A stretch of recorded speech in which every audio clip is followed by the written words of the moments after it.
Let's take a look at what happened in response to the add migration command. Notice that there's a new migrations folder in the data project, and in there is the new migration file called initial, along with a timestamp.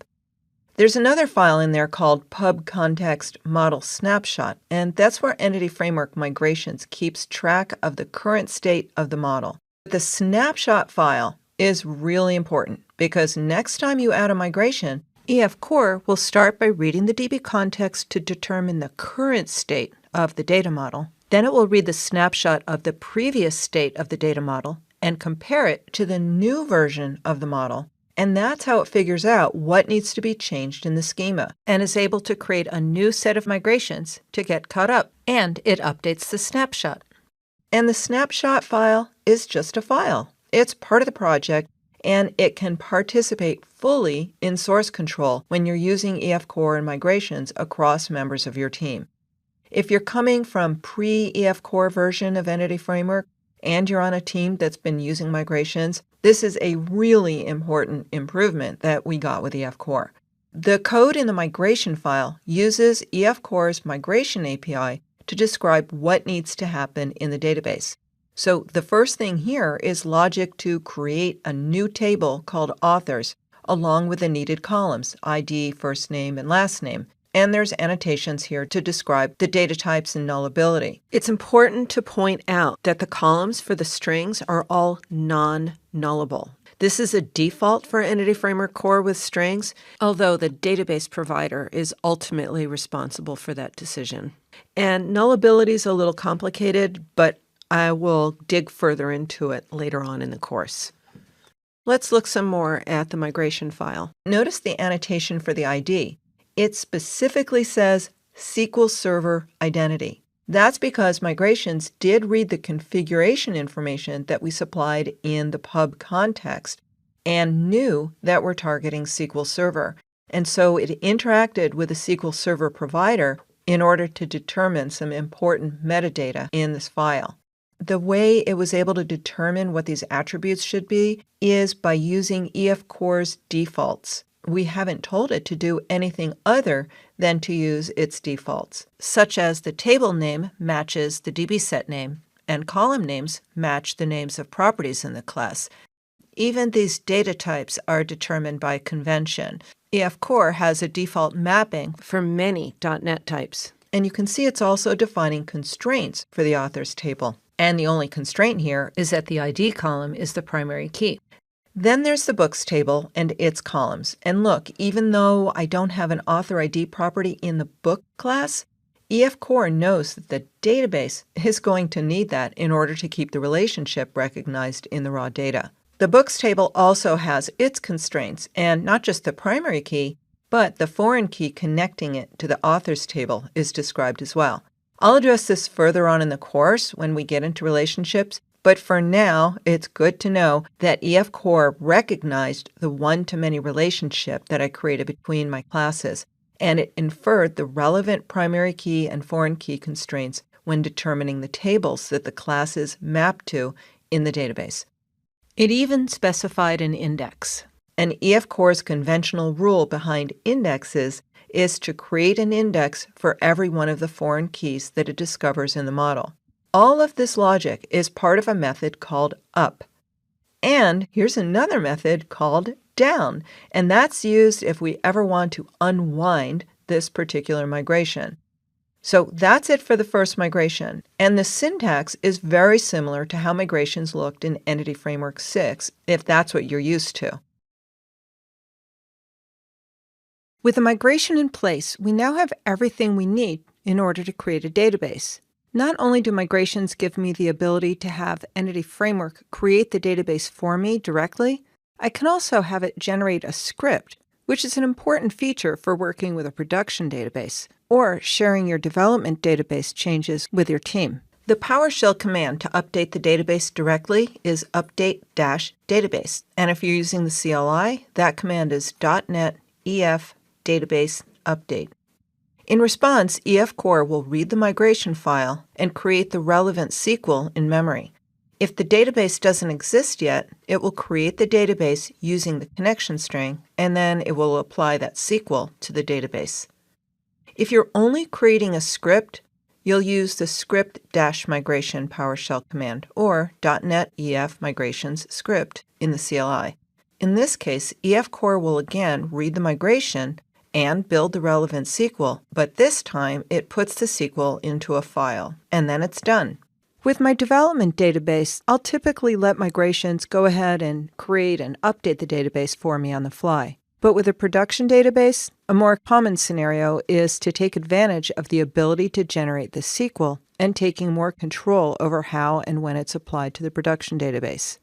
While the update database workflow is much more common during development, I want to show you the script workflow first so you can see what SQL EF Core is creating. Then, when I demonstrate update database, it may not seem so magical. EF Core's script migration command will build up the relevant SQL, in this case it's T-SQL because I'm using SQL Server, based on what it's discovered in the migration file. Since there's only one migration here, this is a simple script. When you have multiple migrations, there are particular behaviors to be aware of, and I'll show you that further on in the course. I've saved that generated SQL into a file called generated SQL that you can find in the download for this module if you want to look at it more closely.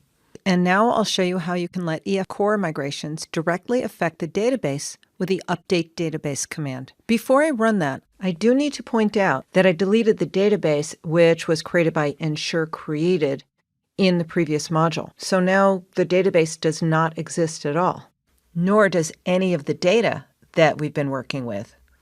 But I'm going to have migrations create a brand new database.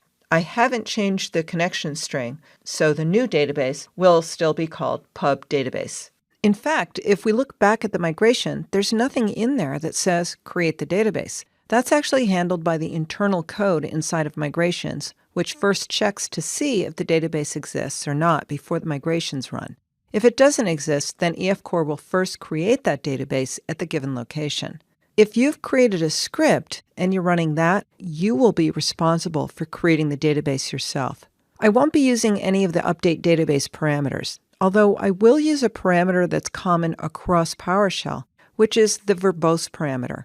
This lets you see everything that the update database command is doing. In real time, this happened really quickly, so I've slowed it down so you can actually see some of the tasks it's performing.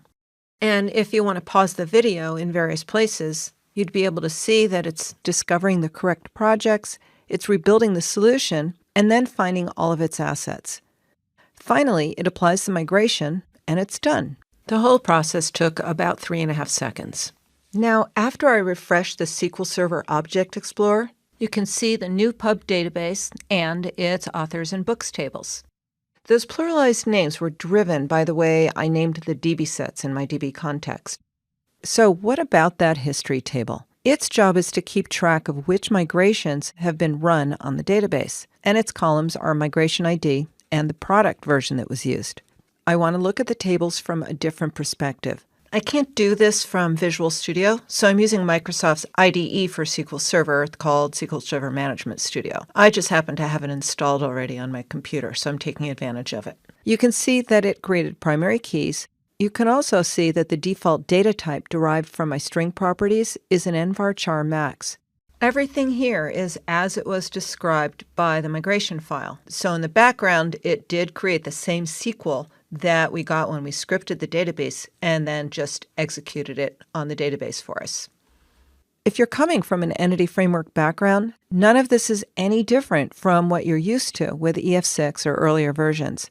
We saw in the migration code that it was working out not just the primary keys, but also foreign keys. And you can see those relationships that it was able to determine just from reading the classes are also visualized here in the diagram, along with the names that EF Core's conventions provided for those constraints. Since we've wiped out all the data from the original database, I'll show you another feature of migrations, seeding data into a database. Seed data is specified in the model builder with a method called hasData, and you apply that to a particular entity.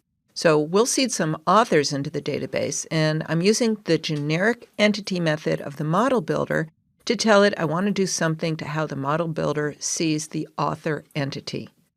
What you pass in to the hasData method is actually an instance of the class you're using to seed the database table. So here I'm creating a new author.